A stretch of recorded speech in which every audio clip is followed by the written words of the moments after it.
Assalamualaikum warahmatullahi wabarakatuh. Perkenalkan, kami dari kelompok 7 ingin mempresentasikan hasil kerja kelompok kami yang berjudul Peranan Nutrisi terhadap Respon Imun Alami pada Usaha Pencegahan Infeksi SARS-CoV-2 pada masa pandemi, yang beranggotakan Diah Ayu, Poni Risma, Ibnu Muti, dan Ibnu Abbas. Selanjutnya, untuk pembaca 1 dipersilahkan. Oke, yang pertama ada introduction. Apa sih pandemi itu? Pandemi merupakan suatu epidemi yang tidak hanya terjadi dalam satu daerah atau negara, akan tetapi dia menyebar sampai ke beberapa negara atau bahkan benua. Dan secara umum, dalam pandemi itu banyak orang yang terjangkit. Nah, WHO pada tanggal 11 Maret 2020 itu menetapkan sebuah pandemi yaitu COVID-19. Apa sih COVID-19 itu? COVID-19 atau Coronavirus Disease 2019 merupakan sebuah penyakit infeksi yang disebabkan oleh Severe Acute Respiratory Syndrome Coronavirus 2 atau SARS-CoV-2. Nah, virus SARS-CoV-2 ini merupakan salah satu virus RNA yang masuk dalam famili Coronaviridin genus Beta Coronavirus dan memiliki ukuran 70-90 nanometer. SARS-CoV-2 ini juga terdiri dari 4 protein struktural, yakni protein membran atau M, protein nukleokapsid atau N, protein spike atau S, serta selaput protein E. Selain itu juga, struktural dari virus ini berbentuk spirikal.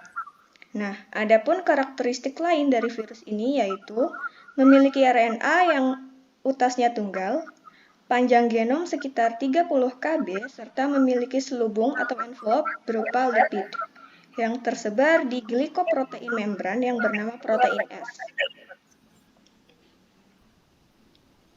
Adapun gejala apabila terkena infeksi dari virus ini yaitu terdapat 2 gejala, yaitu gejala ringan dan gejala berat. Gejala ringan antara lain batuk, akan tetapi karakteristik dan jenis batuknya itu berbeda-beda. Umumnya, batuknya kering. Selain batuk ada demam, sakit kepala, nyeri otot, serta lemas. Sedangkan gejala berat, terdapat sesak napas, pneumonia berat, limfopenia, atau jumlah sel darah putih yang kurang.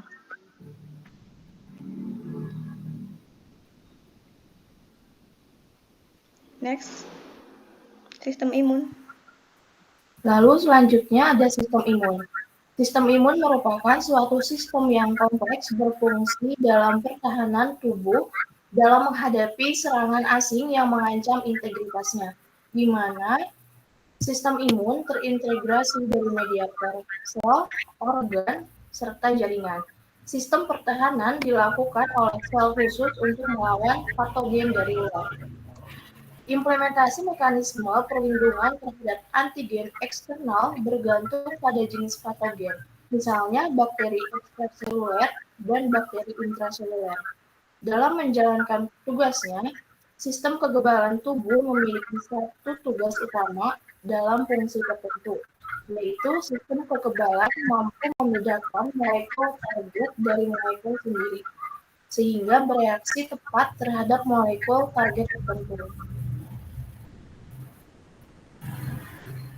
Lalu terdapat 2 sistem daya tahan tubuh, yaitu kekebalan adaptif dan kekebalan alami, di mana sistem imun adaptif merupakan sistem imun yang terbentuk di dalam tubuh setelah terpapar zat-zat asing.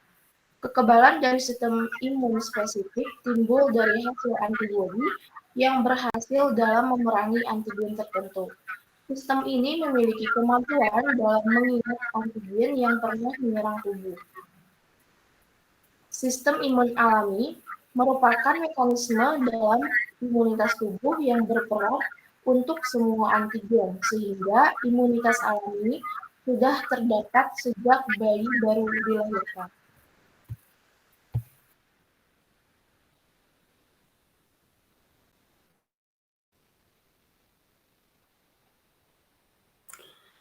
Nutrisi.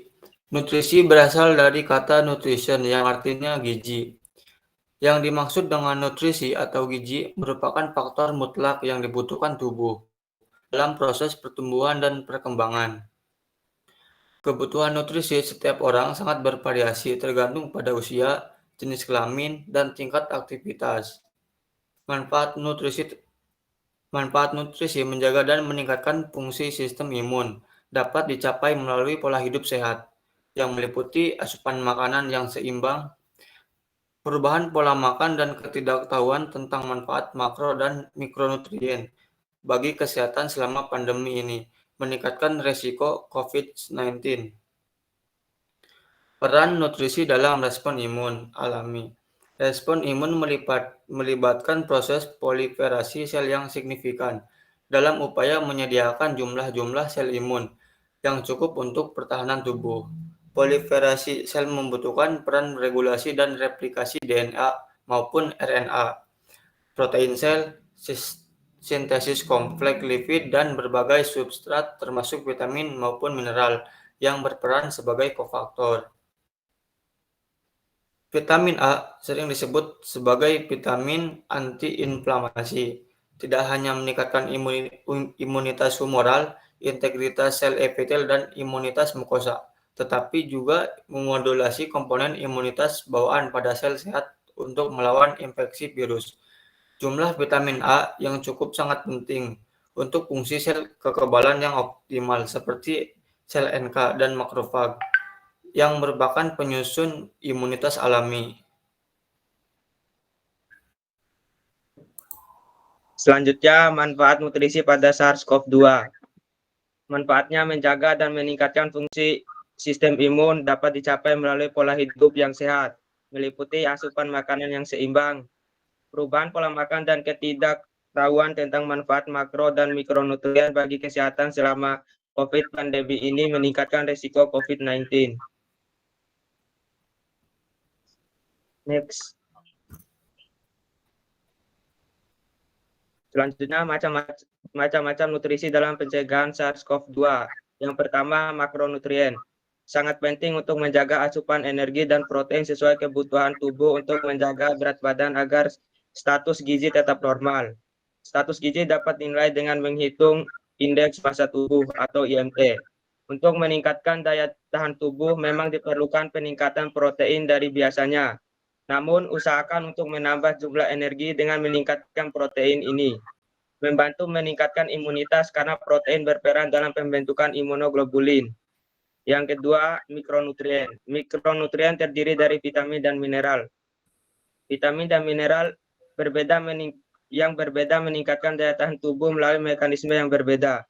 Berbagai vitamin seperti vitamin A, vitamin B6, B12, asam folat, vitamin C, vitamin D, dan vitamin E, serta elemen jejak seperti Fe atau zat besi, seng atau Zn, dan selenium atau Se, bekerja dengan hormon untuk mengaktifkan sistem kekebalan tubuh.